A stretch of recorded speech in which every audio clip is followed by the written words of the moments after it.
housekeeping. All right, welcome. We'll get Will and Gray here. I think Will and Gray will join us eventually. Guys, welcome. I think if they're not turned on, just turn them up. Like, you just put the little switch up if they're not on. Right. There you go. Hello, everybody. Yeah! We got it. Guys, welcome to Houston. Welcome to NostalgiaCon. Thank you. Jeff is actually from Houston. I am from, it's my hometown. Hometown boy, been good. How are y'all? I just learned about Buc-ee's. I didn't know what that was until the last panel. I don't know, Jeff. Explain what Buc-ee's is. Buc-ee's is, I'm not sure what Buc-ee's is either. Oh, crap. Okay, so I think it's a restaurant. I know restaurant. what Willie's is and all those others, but and Mickey's used to be Mickey's, but I don't know what Buc-ee's is. Okay, we're doing well for Houston. No, well done. Yeah, local knowledge. It's worth so much. I learned about Buc-ee's in the last panel. Guys, welcome to Houston and your hometown. So you do a lot of conventions. What keeps you coming back to these conventions again and again? Like, what is it you love about doing them? The people. Yeah. I mean, the people, because it's the people out there and these guys that we don't get to see as much anymore either, because we very rarely work in the same room together now in the digital age. A lot of us work from home in our little closet studios, or, you know, if we're lucky, something better. But man, we had so many shows within the show. You know, there was so much. We were on a show together called Monsters Inc. Yeah, no, yeah. Monsters Inc. What was it called? Oh God, what was it called? Monsters vs. Aliens? What? Yeah, Monsters vs. Aliens. Monsters vs. Aliens. Thank you. We were on Monsters vs. Aliens, yeah. And this group that we had, this cast, we're still on a text chain. We were texting earlier today. Right. Right. We are just friends, and you guys may not know this, but since COVID, they don't do that anymore. You don't come in as a cast, you just come in by yourself. And it's my favorite thing about doing voiceovers is, one, I don't have to wear any pants, and two, I don't know if I needed that imagery. Yeah, I don't know. I'm putting it in the Pantsless Batman. Pantsless Batman. Pantsless. Was seeing everybody and seeing them do their thing. Because voiceover artists are so unique in Hollywood. Like, you know, they always have to do 3 characters if you're cast. So they do the principal character that they're hired for, and then they do incidental characters. And they, especially guys like this guy and Fred. I will be goon number 2. He's goon number 2. Sounds like a different person. I mean, I know it sounds incredibly simple, but when you see it done in front of you. Have you ever seen like a card trick like guy like doing it right in front of you, and you know it's a trick, but at the same time it's magic, and you're like, oh my God, look at that! You know, you look down at the card, you look back up, and you're like, did you just do that? Yeah, that's how it feels being in a voiceover session with guys that are as talented as this man, and I really miss it because now you just go in by yourself, or I go in by myself. I think you record at home principally, right? Yeah, I mean, they occasionally call me in, but even when they call me in, sometimes I'm the only person in the studio. Yeah. Because so you go in here by yourself, and it just takes, frankly, a lot of the fun out of it. But that's part of what it is that's why it's so great to meet the fans, because we never know. You know, I mean, it's basically a radio show with a script for us to start with. We have the director, the writers, and it's us. So, you know, once we do it, we don't know what kind of reaction the show's going to get. Right. We don't know what people are thinking until we meet you.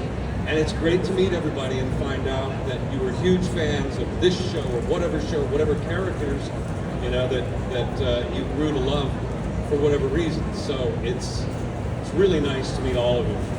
Yeah, it really is. I totally agree with Jeff. I mean, that's the thing about, as you were asking, like, why, you know, coming to the cons. This is my 3rd con, and it's a really beautiful interaction that you have with people. People come up and just tell you that they love you. I mean, who wouldn't want that? It's great.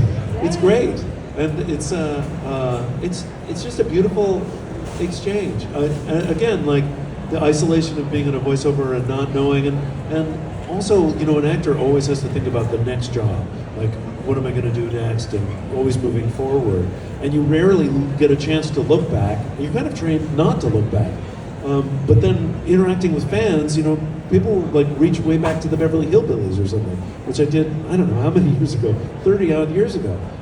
And it's just, it's lovely. It's a great opportunity. And, I'm grateful for you guys. I wanted Thanks. to ask about, when you're doing several voices on a show. And so, for example, if I have to do an American, I'm not even a voice actor, but if I have to click into an American accent, I have a thing that I will do. I'll say bottle of water, and then it clicks in. Bottle of water. I don't know why that's the phrase. Do you have a phrase or a thing that you do that clicks into character for you? Because there's so many voices that you're doing to try and separate them. Mostly it's accents, as you were pointing out. So if you're doing an accent, yeah, there'll be these little trigger phrases that you say for yourself. And it's generally, for me anyway, it's something that I heard somebody whose organic accent is that, and I'd heard them say it, and then I repeat it. How about you? Your Australian accent is Oh, fantastic. that's a hard Well, one. I was going to say the thing I have to do for Scottish is something like, "What are you doing?" Yeah, I can go like that. What is It's like you got no neck. Oh shit! Yeah, exactly. I don't know what is going on there. Scotland has no necks. I'm drunken and confused. Head and torso. But I usually go back to like Monty Python for a lot of my accents. Growing up listening to, I was a big Anglophile. So John Cleese, I did a lot of John Cleese-like characters. So a lot of what I've done, I have actually based on actual actors. Yeah. And even for the Joker, I was like, how do I not sound like Mark Hamill? How do I not sound like Mark Hamill? Because he's iconic. He's the so iconic Joker. Yeah. So I was like, I can do, and I remember Andrea had asked me, would you like to play the Joker? And I was like, no, I would like to play the Joker. Like, oh yes, I'll be there tomorrow. Where do you need me? And it was one of those things that I thought, geez, now that I said yes, what am I going to do with this character? Because it's like people are so locked into what Mark did, which was so great. And the thing that came up for me was that I was thinking there's something really psychotic about what Anthony Hopkins did in Silence of the Lambs, because of the flat sort of thing he did, Sherry, that whole thing, and fava beans, that kind of thing. And I thought I wanted to incorporate that sort of flat affect to keep him a little off, and then incorporate a little like Vincent Price. It's almost as though he's laughing at himself while he's talking. So I did a little bit of both, and sometimes it would be very flat, and other times I'd just be having fun with it, So that was, that's how I came up with that one. But it's always different It must and be fun to do. Of course, it must be. I guess these are such iconic characters as well, and it must be hard to not look back at what's been done before. And did you do that as well when you were coming to the role, going right? Okay, what's my take on this? Well, there's been so many incarnations of Batman, going back, I think, to the serial that was in the 40s. But the Batman that I grew up with was, Adam. Yes. Adam was really great. My first series was with Adam, and it's called Danger Theater, and I just totally nerded out on him when I got the chance to meet him, because he is, talk about an icon. I loved that show so much when I was a kid. But largely, we've left Adam's portrayal of Batman behind, because he didn't, he played like a little bit of a character, but it sounded a lot like Bruce Wayne, frankly. It wasn't like, so the modern embodiment of Batman is that Bruce and Batman are like two sides of a coin. It's a little like Two-Face, like he's kind of doing a face, or he's doing a character. And Kevin always considered Batman to be the real soul, and Bruce to be the character, which I thought was an interesting take. But I was basically just trying to do an impression of Kevin Conroy, and it just sucked. I just had a bad impression of Kevin. Jeff, I was watching you with the wonderful Jim Cummings Yeah, on his yeah. podcast, and at one point you break into the old Adam West. I did, because he And came on it's so Johnny funny. Bravo. I got to meet, this is the great thing about Van on that show, is that he was a huge fan of all those shows and like celebrities from the 60s and 70s and 80s. So he actually got Adam West on the show, and it wasn't even supposed to be Adam West to begin with. It was supposed to be William Shatner, because it was based on a like 911 kind of She's in the deal, boot. and it became Rescues Are Us.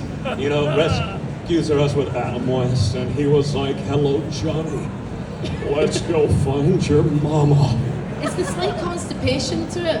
That's right. I said the way that you do that is like you have to be slightly constipated, as though you can't quite get out what you want, and then you do. And we've got our next guest just to interrupt the. We've got DeLisle here. Hey, Gray. Yes, Gray's here. Everybody, round of applause. Let's go. DeLisle. Hello. Okay, grab a mic. Just grab a mic. I know you. Gotta turn it on. That's it. I'm gonna seem like a jerk over here, just like, yeah, I need my own love seat. I don't share. No. I thought anyway, I got kind of confused about which panel this was. We're just glad you're here. I was like, this is not the right panel. I don't know. Anyway, You're here now, The Gray. pedal to I need former Batman Black character. Canary on my table. People ask about it all the time. Oh, is that right? Yeah, they always ask about it, and I just keep going, I gotta order that, and then I never do. But yeah. Did you guys see the musical episode of Batman? Anybody on here? Oh, yeah, it's cool. Yes. So, Greg did the singing for Black Canary. It's It was absolutely beautiful voice. not intimidating at It was all. Black Canary. Yeah, Black Right, Canary. yeah. And then I sang for And you. then Jeff did the Batman voice. Remember, he had like a thing in the back, and he was like, yeah. If only he could know me. But Neil Patrick Harris walked in while I was trying to sing my parts, and I was like, oh, great, a Broadway star. That's perfect. Yeah. I wanted to talk, now that Gray's here, about music, which is one of my first loves. And you're a very accomplished singer, musician.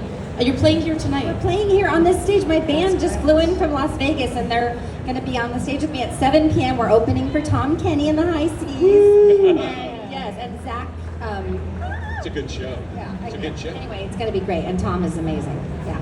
I wanted to ask you about musicality and looking at script in terms of acting. When I'm looking at, I find it very easy to sing lyrics. I play guitar and I really feel the words. Slightly harder if I have to read a script. I'm like, what am I punctuating from this?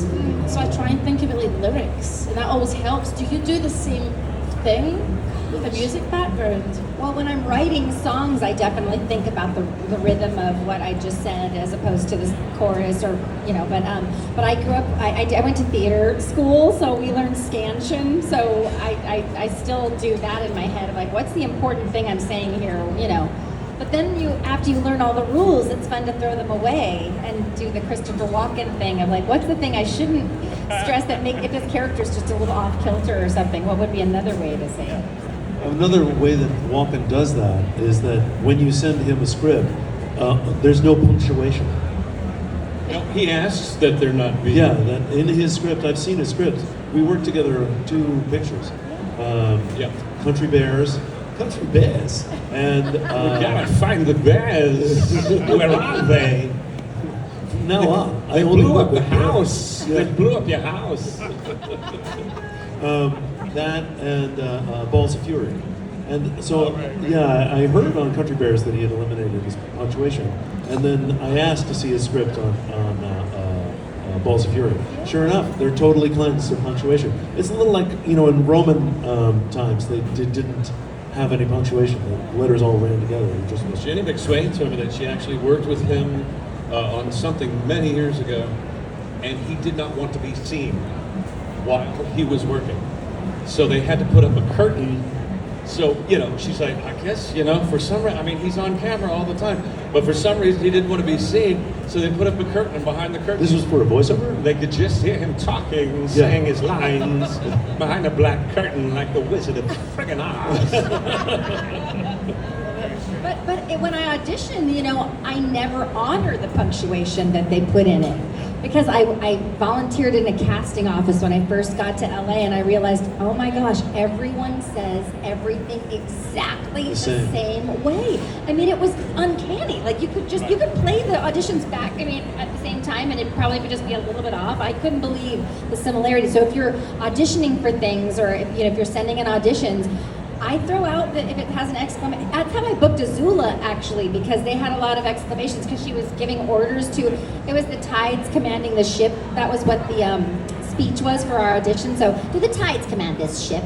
Well, let's worry less about the tides who've already made up their mind about killing you, and worry more about me, who's still mulling it over. But there was a lot of exclamation points, and I thought every person is going to yell. They're going to yell like a drill sergeant.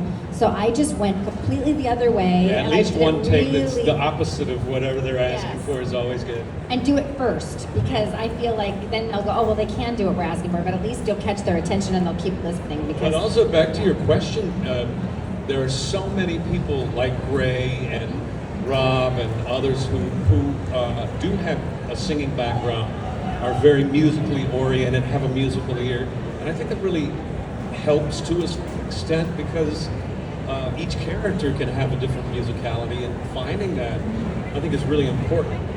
So I think training your ear, singing is always good, because you don't want to stay the same, and just even the entire time, unless you're doing a weird Joker. I don't know if that's I don't know. No, but he has his own musicality too. I don't know many voice actors. I know on-camera actors, but I don't know any strictly voice actors who don't sing, except Frank Welker, which is amazing to me because he has such an ear, but when we give him things to sing, he's like, I can't do that. But he's the only one I know that's like a strictly a voice actor who doesn't And was in a sing.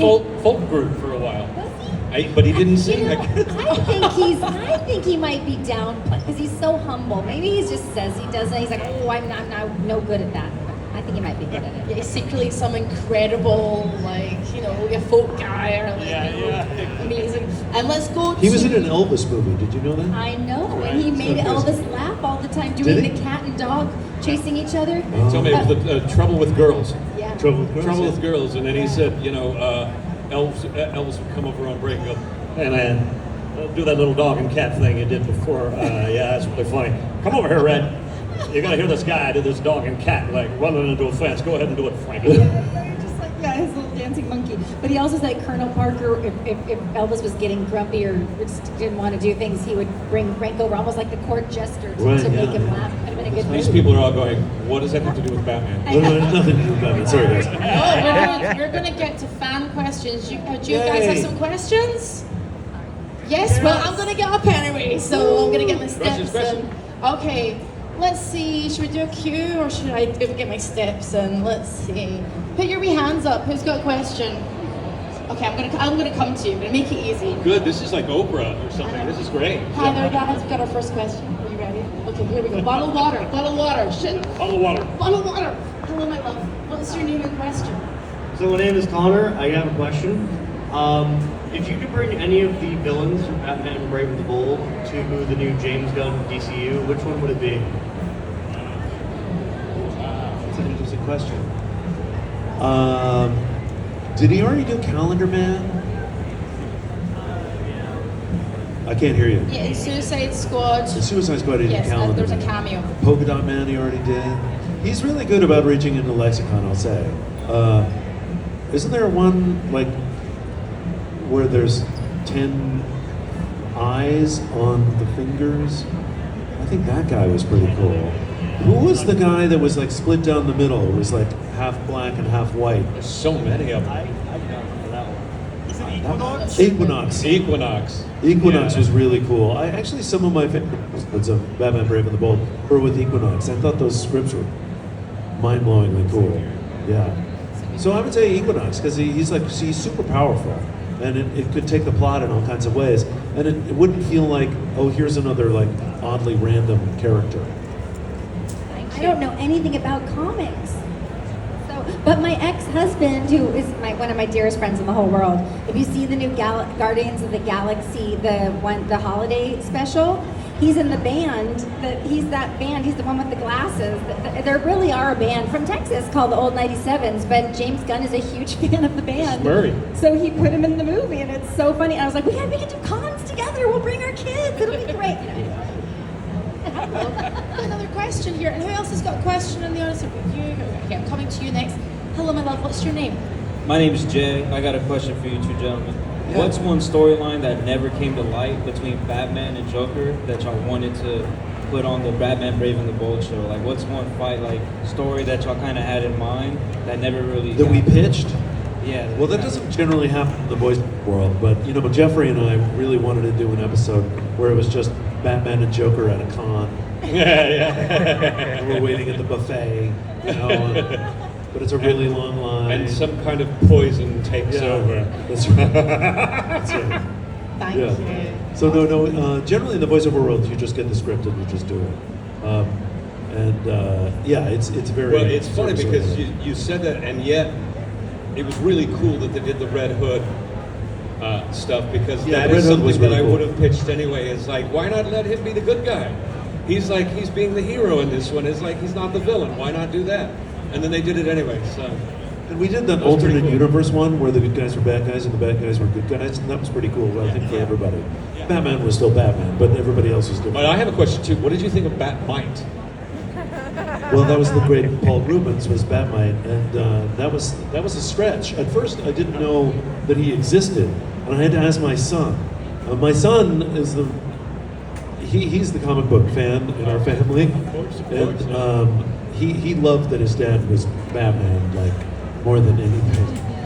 Like he got the first version of the action figure of Batman Brave and the Bold. And I handed it to him and I go, this is the first edition of Batman Brave and the Bold. You are holding the first one. It was given to me specifically by the CEO of Mattel. So whatever you do, don't open it. He opened it. Thank you for But we used to go on vacation together, obviously, we're family, but I would tell the kids they could bring one book. And he would bring the DC Encyclopedia. I was like, technically, yeah, it's one book.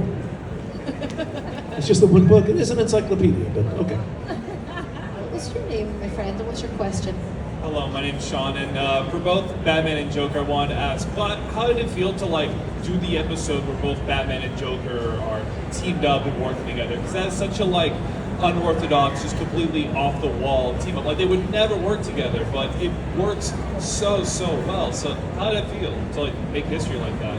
Yeah, that's part of what I was saying. It's like I would have totally pitched that, and then they did it, and I thought it worked beautifully. I thought it A lot of that Felt comes really from good. James Tucker.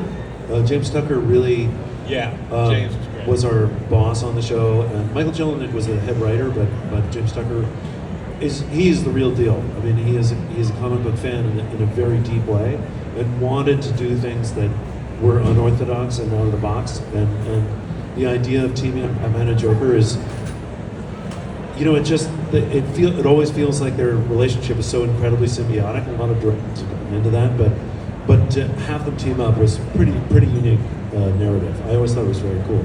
But then what's great about the show is Tucker's like a kind of a visionary, because he grew up with all of this in a very small town in the South, and comic books were what's really drove him more than anything. So he's a beautiful cat. If you ever get a chance to meet him, he's a great guy.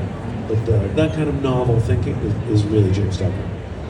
And Paul Dini did a lot on that as Paul well. Dini, that's right, yeah. I mean, the two of them are just so amazing. Thank you. I'm over here, you guys. Where's Wally? No, Waldo. That's it. We're in America, not the UK. We're in Waldo.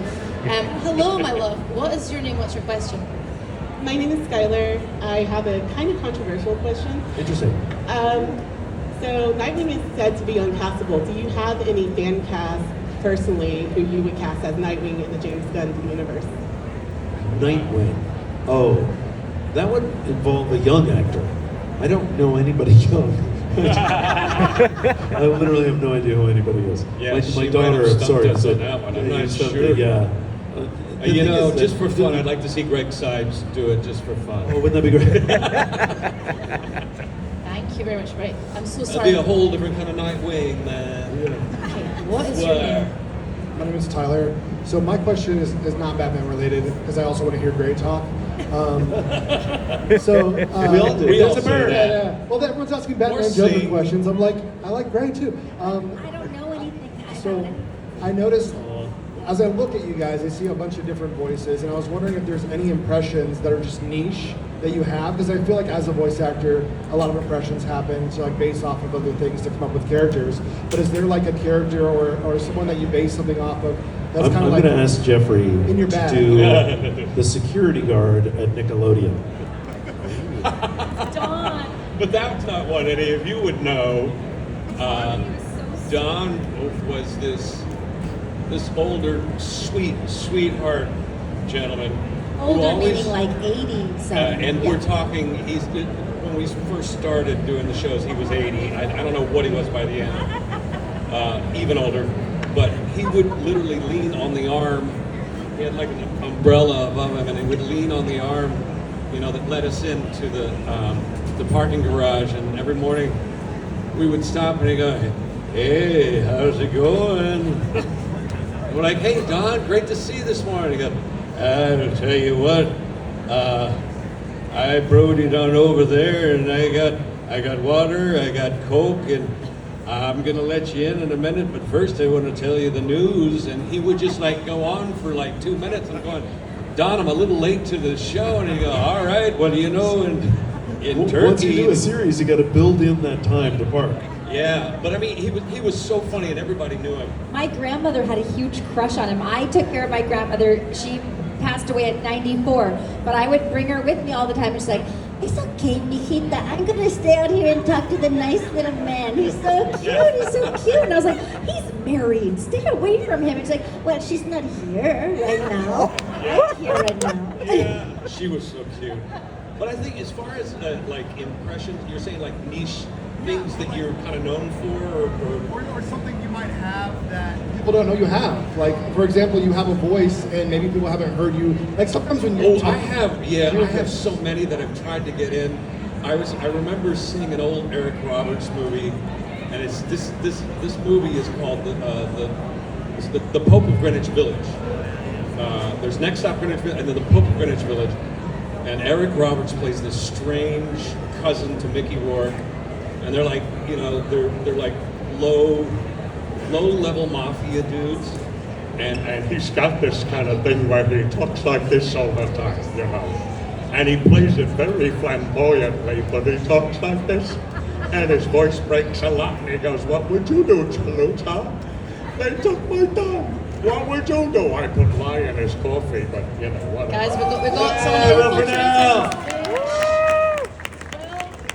But anyway, it never made it in. I think it might have made it into one cartoon, but mostly I'm constantly asked to do Barney Fife and John Travolta, even if the character's not right for that. Do your John Travolta. Let's hear your John Yeah, Travolta. well, he showed up a couple of times.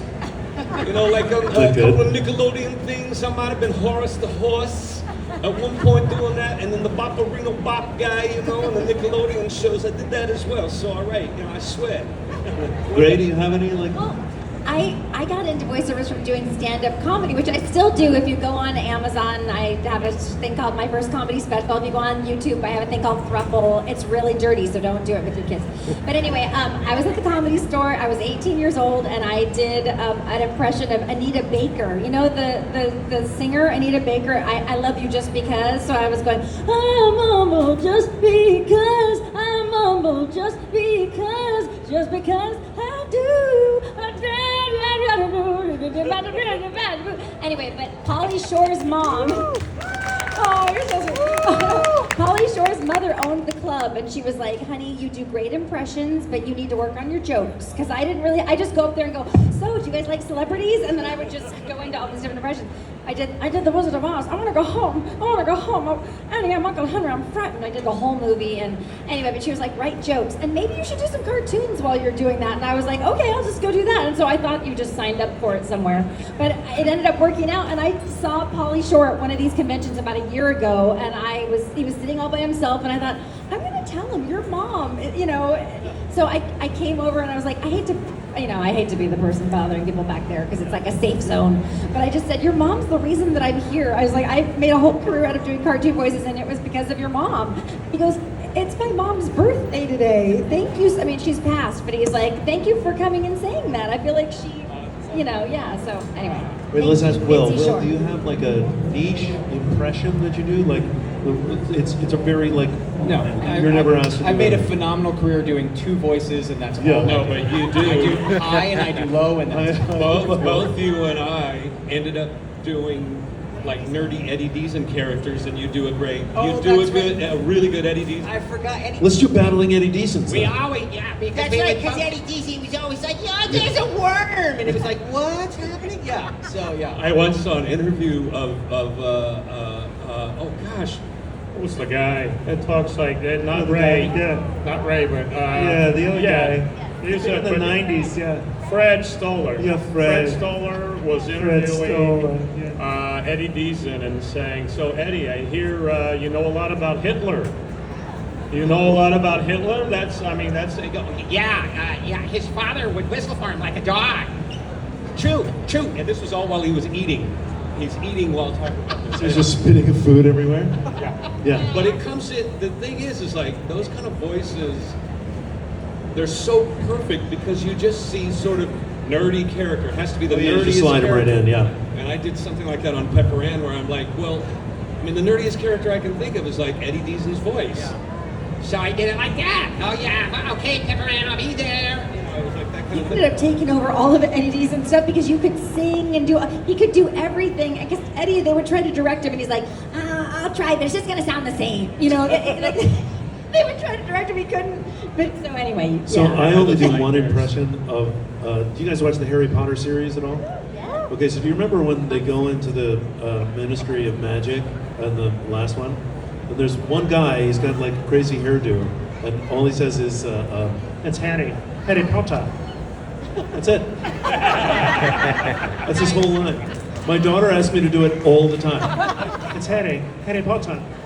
We've got one last fan question here. I've been waiting patiently. Thank you so much, my friend. What's your name and what's your question? Hi everyone, my name is Joel, and I have a question geared towards Bray, but you guys can chime in as well. First of all, when you guys did the Birds of Prey song, like, phenomenal. And my question is, if you could lead any team with your character as Black Canary, who would your other 4 members be? Nice. Oh my Oh, gosh, wow. that's well, Batman and Thank you for including me. Two-Face and Poison Ivy. She's a good hang, yeah. Sounds like it goes Everyone's telling me what part they played so that I can pick them. And also Blue Beetle. Shameless. That Birds of Prey song was so good and it was so naughty, but not anything that the kids would get. Just something for their parents, and it got banned in the United States. But they still played it in Australia, apparently. I So think it we had some naughty incorporated little- it more had some naughty lyrics. songs into any Batman series ever, right? I mean, there was a lot of music that ended up in that series. The what was the Music Meister episode? Actually contains my favorite Batman line that I've ever done. I've played Batman twice, one on Harley Quinn and Batman Brave and the Bold. But my favorite line ever was when the Music Meister first charms everybody, and they're all dancing around. Black Manta is dancing, and Johnny's character, Aquaman, are all dancing, and they start singing. And Batman's up in his helicopter, and he goes, "Well, that's not something you see every day." Still to this day, it's just such a funny Batman, so bone dry.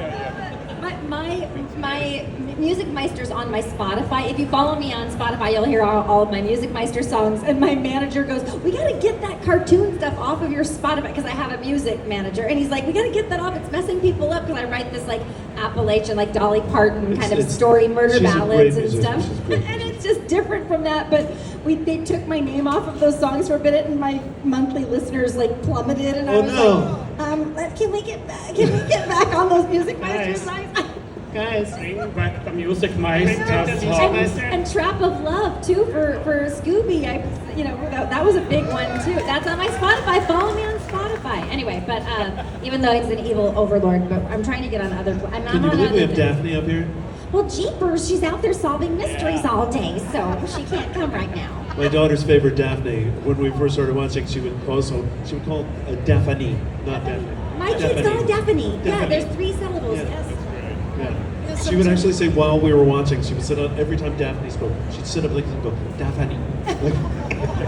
It was so cute. You know, sometimes when I'm doing this, there's been many times when I've been doing this job at various places around the world. I said this to somebody earlier. I sit on stages, sometimes slightly disassociate and go, this is a really weird job. Have you ever had that in the booth or on camera where you've gone, you're saying a weird line and you're going, this is really bloody weird? Yeah. Do you get that? I will say, I got this today a bunch of times at my booth, which is right over there, and I would love to see you.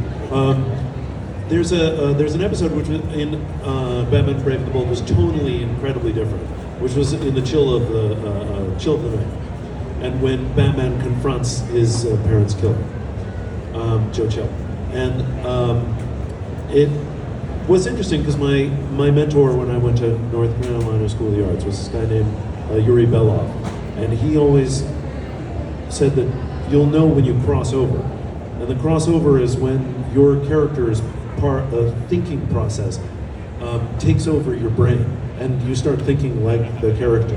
And it's only happened like a couple of times in my life, and it happened once during Batman, and that was when he was confronting Joe Chill, and I knew how much it meant to Bruce to do that. That moment meant everything to him, and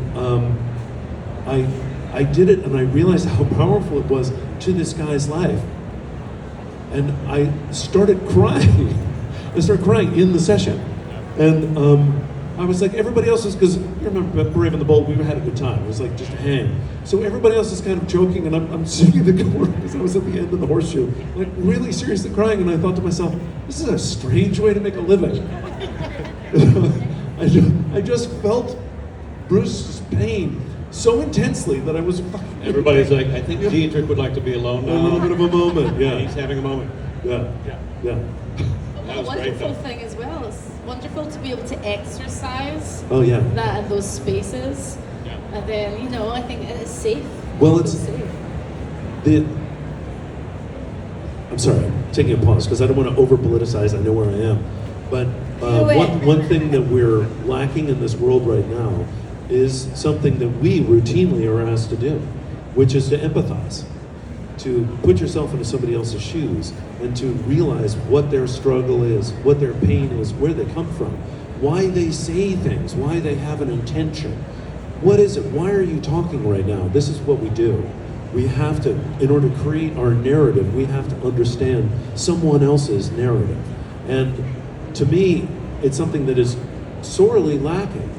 We don't understand the narrative of the various people that come here from all over the world. Like, what a struggle to get here. What an incredible struggle to try to be an American. And then here you are with your story. And I think it would be a beautiful thing if we could find more empathy within ourselves. Amen.